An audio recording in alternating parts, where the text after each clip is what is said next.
दोस्तों, आज से कुछ दिनों पहले मैंने नेटफ्लिक्स पे एक फिलिपिनो हॉरर सुपरनैचुरल मूवी को देखा था जिसका नाम था पग पग 9 लाइव्स। ये मूवी बाकी हॉरर मूवी से थोड़ी डिफरेंट है क्योंकि इस मूवी को लोगों के अंधविश्वास के आसपास बनाया गया है। IMDb ने इसे 5.5 आउट ऑफ 10 की रेटिंग्स दी है और इस मूवी को 80% गूगल यूजर्स ने लाइक किया है। इस मूवी की स्टोरी थोड़ी कॉम्प्लेक्स है, तो आप लोग वीडियो को पूरा लास्ट तक देखना। चैनल पे नए हो तो चैनल को सब्सक्राइब भी जरूर कर देना, क्योंकि आज की इस वीडियो में हम पग पग 9 लाइव्स मूवी को समझते हुए इसके बारे में कुछ बात करने जा रहे हैं। और अब हम इसी के साथ चलते हैं सीधा वीडियो की तरफ।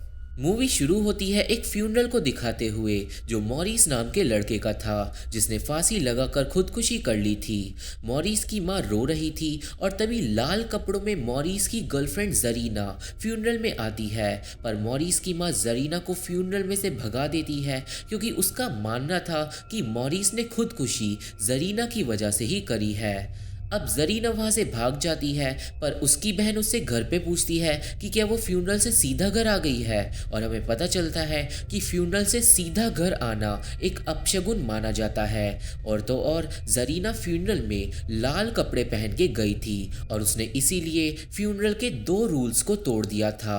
पर जरीना अपनी बहन से बोलती है कि वो अंधविश्वास पे विश्वास नहीं करती।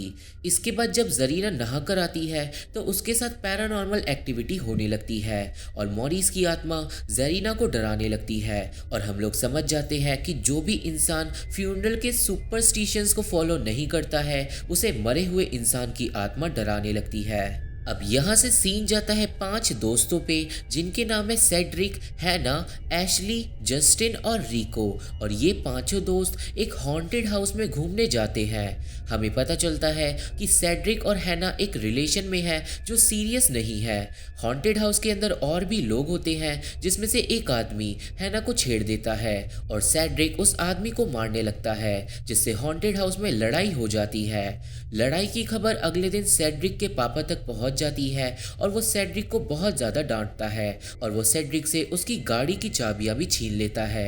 पर हमें पता चलता है कि सेड्रिक ने अपने पापा को नकली चाबियां दी थी, क्योंकि वो अगले ही सीन में गाड़ी लेके घर से भाग जाता है। सीन जाता है लेनी नाम की एक लड़की पे, जो एक फ्यूनरल हाउस की मालकिन है। लेनी कुछ फूल खरीद रही थी, पर तभी रोड से जाते वक्त सेड्रिक की गाड़ी लेनी से टकराते टकराते बच जाती है। लेनी को अब गुस्सा आ जाता है और वो सेड्रिक को गाड़ी से बाहर निकालती है। लेनी सेड्रिक को गालियां सुनाने लगती है और वो सेड्रिक की गाड़ी पे फूलों को मारने लगती है, पर सेड्रिक को लेनी से पहली नजर में ही प्यार हो जाता है। सेड्रिक लेनी को शांत करता है और वो उसे फूलों के पैसे भी दे देता है, पर लेनी अभी भी उसे गुस्सा थी और फिर सेड्रिक वहां से चले जाता है। पर हमें पता चलता है कि लेनी का क्रूसीफिक्स सेड्रिक की गाड़ी पे ही कहीं अटक कर सेड्रिक के साथ ही चले गया है। अब लेनी पहुंचती है अपने फ्यूनरल हाउस में, जहाँ पे उसे कोई भी नहीं मिलता। थोड़ी देर बाद लेनी को पोस्टमार्टम वाले रूम से कुछ शोर सुनाई देता है और वो जाके चेक करती है, जहाँ पे 2 लोग पोस्टमार्टम वाली टेबल के नीचे से लेनी के पैरों को पकड़ लेते हैं और लेनी बुरी तरह डर जाती है। पर हमें पता चलता है कि वो दोनों लेनी के ही दोस्त हैं, जिनका नाम है डेंसियो और मार्सेलो, और वो दोनों भी लेनी के साथ ही रहते हैं जो लेनी को डरा रहे थे।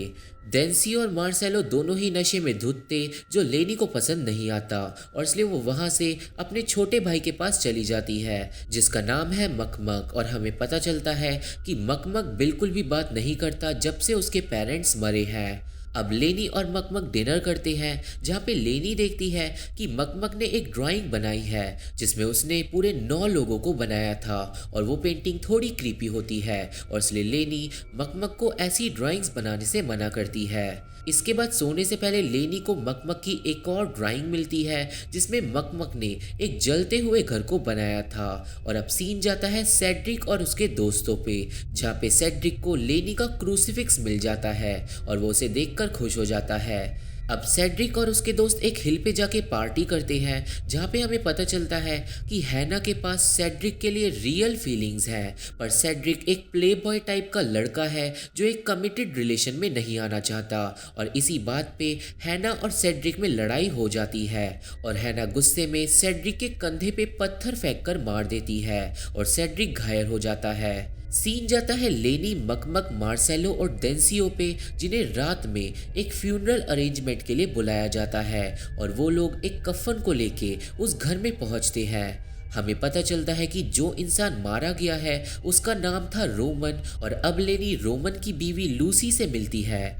अब लेनी और उसके दोस्त अगली सुबह तक रोमन के फ्यूनरल की तैयारी करते हैं और हमें पता चलता है कि लूसी बहुत ज़्यादा गरीब है और वो सुबह के टाइम पे लेनी को अपने पति की मौत के बारे में बताती है।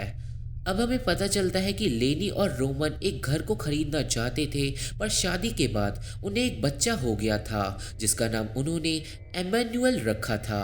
बच्चा होने के बाद लूसी और रोमन ने एक झोपड़ी टाइप का घर बना के उसमें अपनी लाइफ बिताना स्टार्ट कर दिया था, पर एक दिन एमेनुअल मारा गया था और उसके कुछ टाइम बाद ही उनके घर में भी आग लग गई थी जिसमें रोमन बुरी तरह जल गया था। रोमन का काफ़ी टाइम तक इलाज हॉस्पिटल में करा गया, पर कुछ दिन पहले रोमन फाइनली मारा गया। ये कहानी सुनने के बाद लेनी लूसी को सहानुभूति देती है और तभी डेंसियो वहाँ पे आता है जो देखता है कि रोमन की लाश का पोस्टमार्टम नहीं किया गया है, जो काफ़ी अजीब बात थी। और इस सीन में डेंसियो को कफन के नीचे कुछ पैसे पड़े मिलते हैं जिन्हें वो चुरा लेता है और ऐसा करते ही डेंसियो फ्यूनरल के सुपरस्टिशन को तोड़ देता है। थोड़ी देर बाद हमें मार्सेलो को दिखाते हैं जो फ्यूनरल के बाहर झाड़ू लगा रहा था और ये भी एक अपशगुन माना जाता है। अब तभी वहाँ पे ईवा नाम की औरत आ जाती है जो लूसी की दोस्त है और वो तुरंत ही मार्सेलो को झाड़ू लगाने से रोक देती है क्योंकि ईवा सारे के सारे अंधविश्वास पे विश्वास करती है। थोड़ी देर बाद लेनी और मकमक को छोड़ के मार्सेलो और डेंसियो वापस घर चले जाते हैं और सीन जाता है सेड्रिक और उसके दोस्तों पे, जहाँ पे हैना अभी भी सेड्रिक से लड़ रही थी। लड़ाई में हैना सेड्रिक का बैलेंस बिगाड़ देती है और एक बार फिर से लेनी गाड़ी के सामने आ जाती है जो फ्यूनरल के बाहर रोड पे टैक्सी का इंतजार कर रही थी। लेनी अब फिर से सेड्रिक पे गुस्सा करती है और जब हैना को पता चलता है कि सेड्रिक पहले से ही लेनी को जानता है तो वो और ज़्यादा गुस्सा हो जाती है, पर सब लोगों की बहसबाजी को रोकने के लिए लूसी वहाँ पे आ जाती है। अब क्योंकि सेड्रिक की गाड़ी का एक्सीडेंट हो गया था तो वो एक टो ट्रक को बुलाता है और बाकी लोग लूसी के साथ घर में चले जाते हैं। लेनी अब फिर से टैक्सी का इंतजार करने लगती है, पर अब सेड्रिक उसके पास आके उस पे लाइन मारता है, पर लेनी सेड्रिक पे गुस्सा करने लगती है और तभी सेड्रिक लेनी का हाथ पकड़ लेता है। उसी टाइम पे हैना देख लेती है कि सेड्रिक ने लेनी का हाथ पकड़ा हुआ है और वो घर में जाके एशली से चिपक कर रोने लगती है और उसका एक आंसू कफन पे गलती से गिर जाता है जो कि एक अपशगुन होता है। और तभी वहाँ पे ईवा आ जाती है जो हैना को रोक देती है।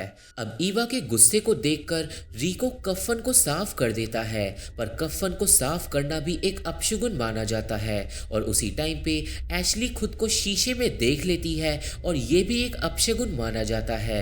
और इतना ही नहीं, जस्टिन ने भी फ्यूनरल का एक रूल तोड़ दिया था, फ्यूनरल में से एक ब्रेड का टुकड़ा चुरा के। ये सब देखकर ईवा को गुस्सा आ जाता है और वो सारे के सारे बच्चों को घर से भगा देती है। उस टाइम पे लेनी सबको बताती है कि अंधविश्वास पे यकीन नहीं करना चाहिए और लूसी भी लेनी का साथ देती है और लूसी के हिसाब से ईवा हमेशा से सुपरस्टिशन को फॉलो करती आई है और इसलिए वो थोड़ी चिड़चिड़ी है। अब सब लोग घर चले जाते हैं और घर पे लेनी देखती है कि मार्सेलो और डेंसियो फिर से नशे में पड़े हैं और यहाँ पे हमें ये भी पता चलता है कि लेनी फ्यूनरल से सीधा घर आ गई है और ये भी एक अपशगुन माना जाता है। और इस बात पे मार्सेलो और डेंसियो लेनी पे गुस्सा करने लगते हैं। इसके बाद रात के टाइम मार्सेलो घर से बाहर जाता है जहाँ पे उसे एक स्पिरिट दिखाई देती है और दूसरी तरफ मकमक अपने कमरे में रोने लगता है क्योंकि जिन 9 लोगों की पेंटिंग उसने बनाई थी वो चेंज होके बस 8 लोगों की पेंटिंग रह जाती है। मकमक को लेनी संभालती है, पर तभी बाहर से शोर आने लगता है और अब हम देखते हैं कि मार्सेलो को किसी ने बुरी तरह मार डाला है और ये देखकर लेनी बुरी तरह डर जाती है। उस टाइम पे हम एक हाथ को भी देख पाते हैं जो दीवार पे खून से एक इंसान की ड्राइंग बनाता है और दूसरी तरफ डेंसियो लेनी को बोलता है कि ये सब इसलिए हुआ क्योंकि मार्सेलो ने फ्यूनरल के रूल को तोड़ दिया था। लेनी को डेंसियो की बातों पे यकीन बिल्कुल भी नहीं होता, पर अब डेंसियो लूसी और रोमन की सच्चाई लेनी को बताता है जो उसे कुछ ही देर पहले पता चली है। डेंसियो बताता है कि जब रोमन और लूसी का बच्चा मरा था तो वो दोनों बुरी तरह टूट गए थे और इसलिए रोमन ने शैतान के साथ सौदा किया था जिसमें उसने अपने बच्चे की जिंदगी को मांगा था, पर शैतान ने रोमन से बदले में 9 लोगों की आत्माएं मांगी थी। शैतान के सौदे के बाद एक एक करके रोमन ने 9 लोगों को मार दिया था, जिसके बाद रोमन और लूसी का बच्चा जिंदा हो गया था। पर टाउन के लोगों को रोमन की सच्चाई पता चल गई थी और इसलिए लोगों ने लूसी और रोमन के घर में आग लगा दी थी, जिसमें रोमन का बच्चा फिर से मारा गया था और रोमन घायल हो गया था। ये कहानी जब लैनी को पता चलती है तो वो डेंसियो की बातों पे बिल्कुल भी यकीन नहीं करती और यहाँ से सीन जाता है हैना पे। हैना एशली से बात कर रही थी और तभी उसके घर में शोर होने लगता है। हैना को लगता है कि सेड्रिक उससे माफ़ी मांगने आया है और वो फ़ोन काट के घर में जाती है। घर में हैना को कोई भी नहीं मिलता और फिर वो पूल के पास जाके बैठ जाती है जहाँ पे उसे आता है सेड्रिक का फ़ोन जो उसी के घर पे आ रहा था। मतलब हैना के घर में सेड्रिक नहीं है और तभी अचानक से ही एक तेज आवाज़ के साथ फ़ोन कट हो जाता है और हैना को पूल के अंदर रोमन की ईविल स्पिरिट दिखाई देती है। हैना बुरी तरह डर जाती है पर अब उसके साथ पैरानॉर्मल एक्टिविटी होने लगती है और तभी सेड्रिक हैना के घर पे पहुंच जाता है जो देखता है कि रोमन की स्पिरिट ने हैना को पकड़ रखा है।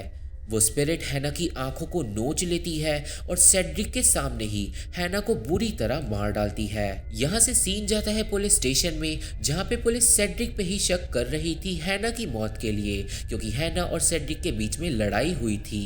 पर सेड्रिक का पापा वहाँ पे आ जाता है और वो अपने बेटे को बचा लेता है। सीन जाता है रिको पे जो बॉक्सिंग की प्रैक्टिस के बाद नहाने जाता है, पर नहाते वक्त उसे ऐसा लगता है कि जैसे उसे कोई देख रहा हो। अचानक ही शावर भी बंद हो जाता है और बाथरूम के बाकी शावर्स अपने आप चालू हो जाते हैं। रिको अब डरने लगता है और तभी शावर का हेड निकल जाता है जिससे रिको का सर फूट जाता है। वो तुरंत ही बाथरूम से निकलकर अपना खून साफ करता है पर तभी टॉवल में से रोमन की आत्मा रिको को पकड़ लेती है। रोमन की इविल स्पिरिट रिको को भी बुरी तरह मार डालती है और फिर सीन जाता है लेनी और मकमक पे जहाँ पे मकमक की पेंटिंग फिर से बदल जाती है और नंबर 6 पर पहुँच जाती है।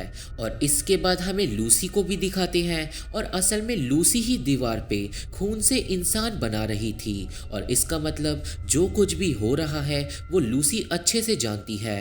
अगले दिन सेड्रिक रिको वाले क्राइम सीन पे पहुंचता है जहां पे जस्टिन सेड्रिक को रोक देता है क्योंकि पुलिस को लग रहा था कि मर्डर सेड्रिक ने ही किए हैं। पर अब सेड्रिक और जस्टिन समझ चुके थे कि जो भी हो रहा है वो रोमन की मौत से रिलेटेड है। जस्टिन बताता है कि उसने सुना है कि अगर मरे हुए इंसान की लाश पे होली वाटर छिड़क दिया जाए तो आत्मा को शांति मिल जाती है और इसलिए अब सेड्रिक जाता है वापस लूसी के घर पे। सीन जाता है लूसी के घर पे जहाँ पे ईवा लूसी पे गुस्सा करती है और वो बोलती है कि अब मैं और तुम्हारा इस मौत के खेल में साथ नहीं दे सकती और फिर ईवा वहाँ से चली जाती है।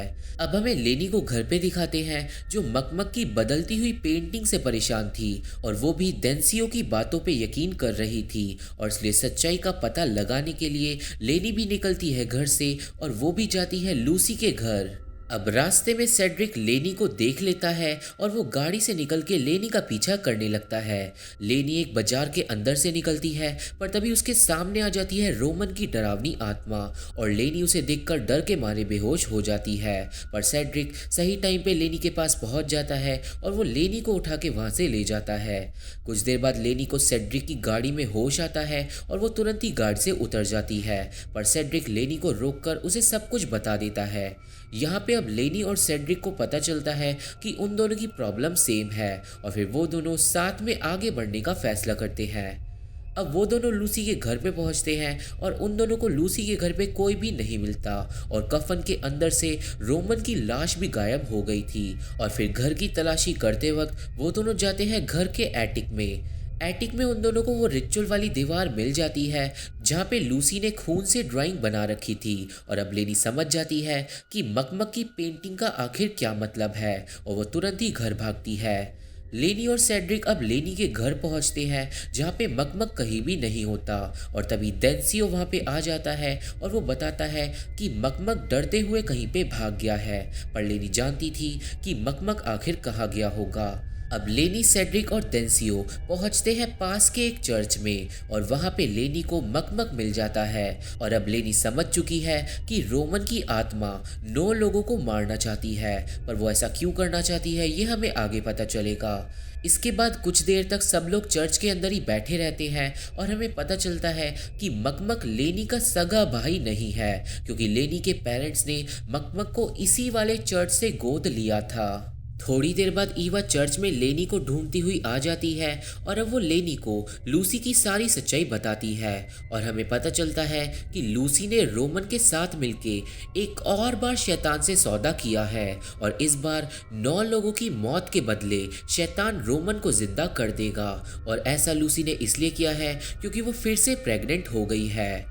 अब तभी ईवा मकमक के पीछे एक जले का निशान देख लेती है और वो चौंक जाती है और सीन जाता है पास में हमें पता चलता है कि जब रोमन और लेनी के घर में आग लग गई थी तो वो दोनों जब जल रहे थे तभी ईवा वहां पे आ गई थी और ईवा ने एमेन्युअल को मरने से बचा लिया था, जिसके बाद ईवा ने एमेन्युअल को चर्च को सौंप दिया था। और अब यहाँ पे ईवा को पता चलता है कि मकमक ही असल में इमैन्युअल है, क्योंकि उसकी पीठ पे वही जले का निशान है जो एमेन्युअल की पीठ पे था। मकमक की सच्चाई का पता चलते ही लेनी रोने लगती है और सीन जाता है जस्टिन और एशली पे और वो दोनों अपने उन कपड़ों को जला देते हैं जिन्हें वो रोमन के फ्यूनरल में पहन के गए थे, इस उम्मीद में कि अब वो दोनों बच जाएंगे। दूसरी तरफ ईवा लेनी को बताती है कि लूसी अपने पति की लाश को लेके उस घर में छुपी होगी जो वो शादी से पहले खरीदना चाहती थी। और अब सेड्रिक और लेनी जाते हैं रोमन की लाश को खत्म करने के लिए और बाकी सब लोग चर्च में ही रुकते हैं। अब थोड़ी देर बाद मकमक चर्च के अंदर बंद हो जाता है और ईवा और डेंसियो चर्च के अंदर नहीं घुस पाते। हड़बड़ी में डेंसियो एक साइकिल पे गिर जाता है और तभी ईवा के पीछे वाली स्टोन वॉल अपने आप खुल जाती है और रोमन की इविल स्पिरिट ईवा को अपने साथ अंधेरे में खींच के ले जाती है। यहाँ से सीन जाता है एशली और जस्टिन पे, जहाँ पे एशली कमरे में अपनी फोटो खींच रही थी और जस्टिन किचन में खाने के लिए कुछ ढूंढ रहा था। अब तभी एशली को कैमरे में रोमन की स्पिरिट दिखाई देती है और वो डर जाती है। वो इविल स्पिरिट एशली को हॉन्ट करने लगती है और एशली एक शीशे के ऊपर गिर जाती है जिससे उसे काफ़ी ज़्यादा चोटें आती है। एशली अब क्रॉल करते हुए वहाँ से भागने की कोशिश करती है पर वो स्पिरिट एशली को फर्स्ट फ्लोर से नीचे गिरा देती है। अब तभी वहाँ पे जस्टिन आ जाता है जिसे एशली अधमरी हालत में मिलती है, पर इससे पहले जस्टिन कुछ कर पाता एशली के ऊपर झूमर गिर जाता है और वो बुरी तरह मारी जाती है। उस टाइम पे रोमन की स्पिरिट जस्टिन को मारने भी वहाँ पे पहुँच जाती है और जस्टिन डर के भागता है। भागते भागते जस्टिन सेड्रिक को फ़ोन करके सब कुछ बता देता है और तभी उसका एक ट्रक से एक्सीडेंट हो जाता है और जस्टिन का सैंडविच बन जाता है और सेड्रिक समझ जाता है कि उसके सारे दोस्त मर चुके हैं। सीन जाता है डेंसियो पे, जो फैसला करता है गाड़ी से चर्च का दरवाज़ा तोड़ने का। वो जाके अपनी गाड़ी में बैठता है पर तभी उसके पास आ जाती है रोमन की आत्मा और डेंसियो बुरी तरह डर के भागने की कोशिश करता है। डेंसियो पीछे वाली खिड़की से निकलने की कोशिश करता है पर तभी खिड़की अपने आप बंद हो जाती है और डेंसियो का सर खिड़की के अंदर फंस जाता है और अब तो आप लोग समझ ही गए होंगे, डेंसियो भी बुरी तरह मारा जाता है। अब थोड़ी देर बाद चर्च का दरवाज़ा खुलता है और मकमक बाहर आता है जिसे डेंसियो की लाश मिलती है और उसे साथ में ही डेंसियो की स्पिरिट भी दिखाई देती है। अब तभी एक एक करके सारे के सारे मरे हुए लोग मकमक को दिखने लगते हैं और सारी आत्माएं मकमक को घेर लेती हैं और मकमक बुरी तरह डर जाता है। अब डेंसियो की आत्मा मकमक को डरने से मना करती है और ईवा की आत्मा बोलती है कि तुम्हें जाके लेनी को बचाना होगा क्योंकि उसकी जान खतरे में है। सारी आत्माएं अब गायब हो जाती हैं और फिर मकमक को दिखती है रोमन की आत्मा जो लेनी को मारने जा रही थी, पर मकमक एक क्रूसिफिक्स को पकड़ता है और रोमन का पीछा करने लगता है और जैसे ही रोमन गायब होता है मकमक भी उसके साथ गायब हो जाता है। अब हमें लेनी और सेड्रिक को दिखाते हैं जिनकी गाड़ी रास्ते में खराब हो जाती है और उन्हें जंगलों में पैदल आगे बढ़ना पड़ता है, पर रास्ते में रोमन की आत्मा वहां पे आ जाती है और लेनी के बालों को पकड़कर उसे हवा में अपने साथ उड़ा के ले जाती है और सेड्रिक लेनी का पीछा करते हुए उस घर पे पहुंच जाता है जो लूसी और रोमन पहले खरीदना चाहते थे। वो घर अंदर से पूरी तरह एक खंडर होता है और थोड़ा छाना बीनी करने पे सेड्रिक को लैनी मिल जाती है जिसे रोमन मारने वाला था। पर तभी सेड्रिक रोमन की आत्मा पे होली वाटर फेंक देता है और रोमन की आत्मा गायब हो जाती है। सेड्रिक अब लेनी को बचा लेता है पर तभी कैंडल्स नीचे गिर जाती हैं और एक वुडन बॉक्स के अंदर से लेनी को रोमन की लाश मिल जाती है। कमरे में भी अब आग लग जाती है और जैसे ही सेड्रिक रोमन की लाश पे होली वाटर फेंकने वाला था तभी लूसी वहां पे आ जाती है और सेड्रिक को रोक देती है। अब लेनी लूसी को समझाती है कि जो वो कर रही है वो बहुत ज़्यादा गलत है, पर तभी रोमन की आत्मा वहाँ पे आ जाती है और सेड्रिक को पकड़ लेती है और उसे घर से बाहर फेंक देती है। लेनी तुरंत ही सेड्रिक के पास भाग जाती है और दूसरी तरफ मकमक लाश को क्रूसीफिक्स से ख़त्म करने की कोशिश करता है। वो आगे बढ़ता है पर तभी लूसी मकमक को पकड़ लेती है। मकमक की चीख सुनकर सेड्रिक और लेनी वापस घर में पहुंचते हैं और अब लूसी मकमक की जान के बदले लेनी और सेड्रिक की आत्मा मांगती है। इसके बाद लेनी और सेड्रिक लूसी को बताते हैं कि मकमक असल में उसी का बेटा एमेन्युअल है। लूसी को पहले तो इस बात पे यकीन नहीं होता, पर जब वो मकमक की पीठ पर जले का निशान देखती है तो वो रोते हुए अपने बेटे को गले लगा लेती है। अब अचानक ही रोमन की स्पिरिट वहां पे आ जाती है और वो मकमक की तरफ एक टेबल को फेंकती है, पर मकमक तो रास्ते से हट जाता है और उस टेबल का एक पैर लूसी के पेट में घुस जाता है। अब जैसे ही ये लूसी के साथ होता है रोमन की आत्मा गायब हो जाती है और उसकी लाश हवा में उड़ने लगती है और थोड़ी ही देर में रोमन वापस जिंदा हो जाता है। और ऐसा इसलिए हुआ क्योंकि लूसी प्रेग्नेंट थी और लूसी और उसके बच्चे के मरते ही डीमन को 9 आत्माएं मिल गई और उसने रोमन को जिंदा कर दिया। जिंदा होते ही रोमन लूसी के पास भागता है क्योंकि वो मरने ही वाली थी, पर मरने से पहले लूसी रोमन को बता देती है कि मकमक उनका बेटा है और लूसी के मरते ही रोमन का खून खौल जाता है। अब लेनी, सेड्रिक और मकमक घर के अंदर भाग जाते हैं और वो ऊपर वाले फ्लोर पे जाके छुप जाते हैं और सेड्रिक लेनी और मकमक को काफ़ी सारी ढकी हुई मूर्तियों के बीच में छुपा देता है। इसके बाद जब रोमन उन लोगों को ढूंढता हुआ ऊपर पहुंचता है तो सेड्रिक उससे लड़ाई करता है और लड़ाई करते करते वो दोनों घर की छत पे पहुंच जाते हैं जहां से रोमन सेड्रिक को नीचे गिरा देता है। थोड़ी देर बाद रोमन लेनी और मकमक को भी ढूंढ लेता है और वो दोनों बड़ी ही मुश्किल से रोमन से बच पाते हैं और वो दोनों घर से भाग जाते हैं। घर के बाहर भी रोमन लेनी का पीछा नहीं छोड़ता क्योंकि वो लेनी को मार के अपने बेटे को वापस लेना चाहता था और फिर रोमन लेनी को पकड़ लेता है। पर जैसे ही रोमन लेनी को मारने वाला था वैसे ही सेड्रिक एक स्टैचू की पत्थर की तलवार से रोमन के दिल में छेद कर देता है और रोमन घायल होकर नीचे गिर जाता है। सेड्रिक लेनी और मकमक को वहां से लेके भाग जाता है और मरने से पहले रोमन अपनी बीवी के पास चले जाता है और उस पूरे के पूरे घर में आग लग जाती है और रोमन और लूसी जलकर खाक हो जाते हैं। यहाँ से सीन कुछ दिन आगे शिफ्ट होता है जहाँ पे मकमक सालों बाद फिर से बोलना स्टार्ट करता है और लेनी बहुत ज़्यादा खुश होती है। हॉस्पिटल में सेड्रिक लेनी से मिलने आता है और जब वो तीनों हंस रहे थे तभी उन तीनों को हॉस्पिटल में लूसी और रोमन की आत्मा दिखाई देती है और वो तीनों डर जाते हैं और मूवी यहीं पे ख़त्म हो जाती है। तो ये थी एक्सप्लेनेशन पग पग 9 लाइव्स मूवी की और मुझे आशा है कि आप सभी को ये मूवी समझ आ गई होगी और मेरी वीडियो पसंद आई होगी। वीडियो पसंद आई हो तो चैनल को सब्सक्राइब करके और वीडियो को लाइक करके हमारा सपोर्ट जरूर करना और मैं आप लोगों से मिलता हूँ अपनी अगली वीडियो में। तब तक के लिए थैंक यू, बाय बाय।